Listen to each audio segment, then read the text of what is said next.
All right, it is all on the line for the Knicks tomorrow night in a pivotal Game 5 of the Eastern Conference Finals. Yeah, the Knicks, they need a victory over the Pacers at MSG or the season is donezo. Now, statistically speaking, they're in a bit of a tough spot, but things just got worse. Let's check over with Mark Malusis with more on that. Yeah, guys, add a little insult to injury. The Knicks now may have to move forward without one of their stars. Center Karl Anthony Towns officially listed as questionable for tomorrow's Game 5 after injuring his left knee, has a left knee contusion, and the Knicks Game 4 loss. The Knicks will also have to find a way to reap the reward of home cooking. The Knicks are just 3-5 in games played at the world's most famous arena this postseason, including 0-2 against Indiana. The Pacers ended the Knicks season a year ago as well on the same Garden floor. The Knicks are down 3-1 in this series. In the history of 7-game postseason series, teams trailing 3-1 have rallied to win the series just 5% of the time. Kate Rooney was with the Knicks following the Game 4 loss and get a glimpse of their mindset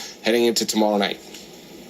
How much does the adversity and the challenges you guys have already been through so far this postseason serve you, help prepare you heading into back home to Madison Square Garden? I mean, we've been a team that has kind of found a way to do the impossible when it always seemed impossible. You know, we just keep fighting. So it's going to be a testament to our whole playoff run. You know? Yeah, I mean, we're going back home.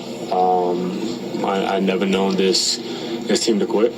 That's not the character of the guys that we have in the locker room. So obviously our backs against the wall, but you know we're competitors, and we're going to bring it until the series is over.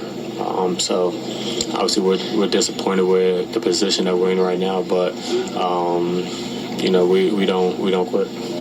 There's a chance they're not going to quit making history. Nothing news for these Knicks. They've already established some of that, rallying from 20 points down in 3 of their postseason victories. We'll see if they can make a little bit more beginning tomorrow night. Yeah. All right, so Moose, what do you think is the biggest key to the Knicks keeping their postseason lives going here? Do they have to go to the bench? What can we do to get that W? I think it's got to be a Brunson game. I mean, I really do, especially now with Towns. And, you know he's not going to be the same coming off the left knee contusion. I'm sure he's going to do everything possible to go out there and give it a go. You know, Jalen Brunson's been picked on defensively. He's not a great defensive player. He finished the other game 31 points in Game 4. He only had 3 shots in the fourth quarter. So I think it's got to be a game. We all love Jalen Brunson. He's the captain of the team, face of the team. You know, this team is facing elimination. They've been terrible at home. Jalen Brunson's got to go out there and have himself a game similar to the nature that Tyrese Halliburton had himself a game for the Pacers in Game 4.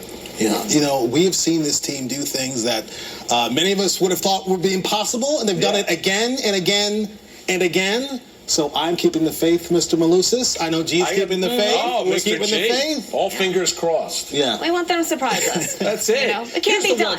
Like, just get back on that plane. Yeah. Get back on that plane, go back out to Indianapolis and see where. I mean, all you have to do is take one game at a time, go win tomorrow night, and if this season ends, at least give the Garden faithful last game at MSG ended with a win. Or how about one quarter at a time, right? There you go. That's it. I love it. All right. Thanks, Mark. Thanks, guys. All right, well, the Knicks, certainly the fans holding out hope and now praying for that miracle. Yes, coming up, how supporters are rallying behind the Origin Blue ahead of tomorrow's must-win Game 6.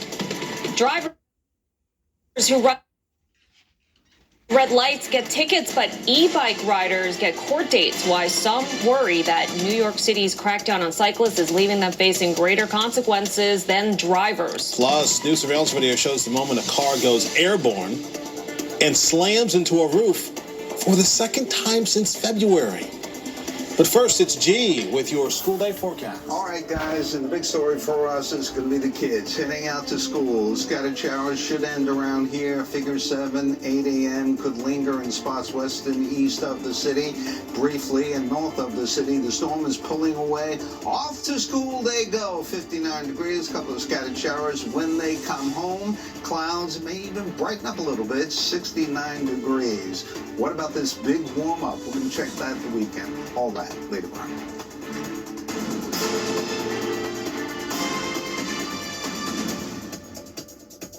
School Day Forecast presented by Ascend Charter Schools. Apply at ascendlearning.org. Call or text 347-227-6070.